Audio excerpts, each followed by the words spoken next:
DraftKings tight end analysis for Week 16. I'm Jason Gilbo, JGilbo11. With me is Russell Clay at Russell J Clay, and taking a look at tight ends this week. And overall, I mean, we're getting to the end of the season. It just hasn't been a pretty tight end year. It's I've said this about 3 times on these pods this year, but one of my big misses this year was projecting the tight end position to continue to go on that upward trajectory it's been seen to in the last few years in terms of total receiving yards and players over 800 receiving yards.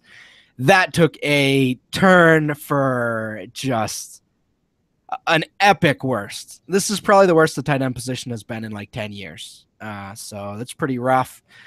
We still have Greg Olsen. We got some emerging players, but yeah, overall, this is rough.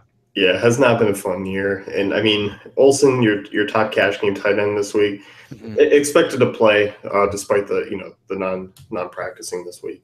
Yeah, we're hoping he plays. He's the nice top cash option. I don't really see anyone close to him. I mean, we got one other cash guy here that I think is in the same general realm in terms of point per dollar, but Olsen's really that guy. Obviously 80 yards last weekend, 5 catches. Just that consistent every week guy, is going to have a good role in the offense playing that Atlanta team.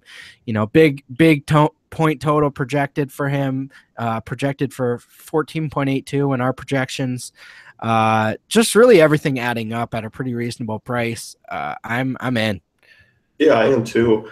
Next one here, Cameron Brate. I mean, in terms of projections, this guy is coming in one of the tops of our formula this week. One of the highest cafe values for tight ends of the year, probably, especially, we get a lot of our cafe value kind of works with it's more leans towards value. But when you see a guy at 3,900 for tight ends and at a 0.73 cafe value, that's usually a pretty good indicator of something good coming down the bend here. So down or around? I think it's around the bend, but we're gonna go down the bend. Yeah, it's around the bend. Down around the bend, like the song. Yeah, no, down for this show though. Down around. No, down the bend. Since teams have started to shut down Mike Evans, and I mean, you can only shut down Mike Evans to a point, but when he's bracketed every play, Jameis has no choice to just kind of throw away from him sometimes. Brate's been the main beneficiary. I can't help but think of how good Austin Seferian-Jenkins would be in this offense right now, but, he's not here. He's catching like 1 pass a week for the Jets, so that's how things go when you're kind of a jerk.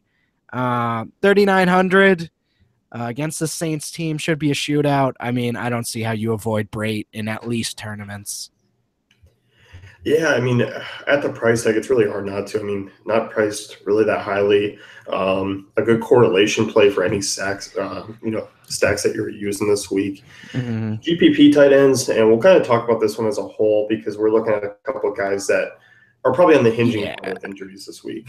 So the first one we'll talk about is the Ryan Griffin, CJ Fedorowicz thing. I put Griffin in here, but I sort of just mentioned, both him and Fedorowicz are great options. Obviously, Griffin caught all 8 of his targets last week, but Fedorowicz has been awesome this year. If he's back in there from that concussion injury, obviously it wasn't like a leg injury or anything like that would limit him physically, just long term, and he'll just be, sitting there forgetting things when he's 40. But, for now, everything's fine.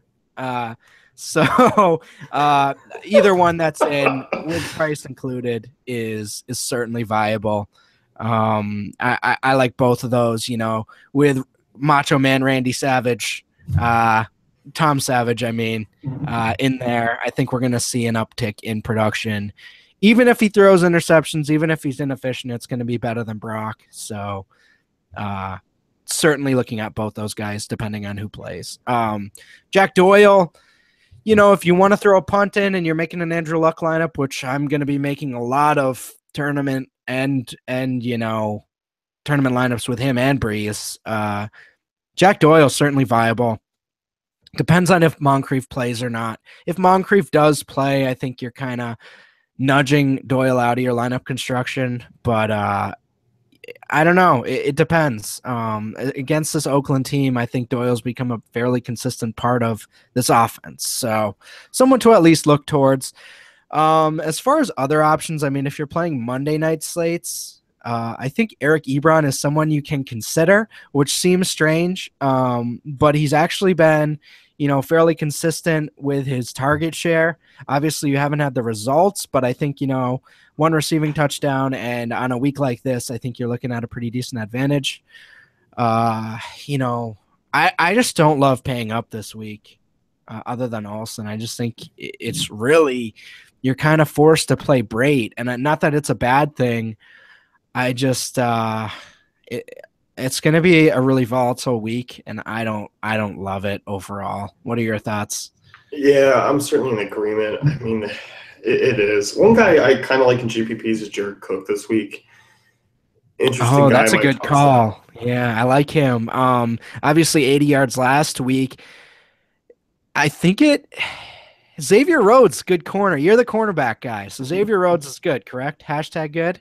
He's good. Him, yeah, and you got Newman. I mean, So Randall with Cobb's with got the best matchup, but yeah. with Xavier Rhodes on Jordy, I mean that could potentially push some targets to the interior, correct? Yeah, I mean, both him and Adams are in tougher individual matchups. I Mhm. think you could see a good Montgomery Cooks week, just kind of like last week. Yeah. It's really interesting how once they began to funnel some of their production into the middle with, Jared Cook 3 to 4 weeks ago and last week, Montgomery every once in a while. Cobb hasn't really been doing much, but once they started to have a little movement on the interior, things really did. People laugh at Jared Cook. Things really did turn around once he got back from injury. And I just think that's pretty interesting. Yeah, definitely. I mean, he's been a relevant play here over the last 5-6 weeks, and Yeah, he'll go missing a week or two, but overall, I mean, he's posted some big numbers that can be GPP winning type lineups. absolutely. So that's going to wrap things up with us here. DraftKings tight end analysis for Week 16. If you want to check out Russ's article, you can head on over to dailyfantasycafe.com. If you like what we're doing on the podcast, give us a thumbs up and a subscribe as well. And be sure to check out the rest of our Week 16 content.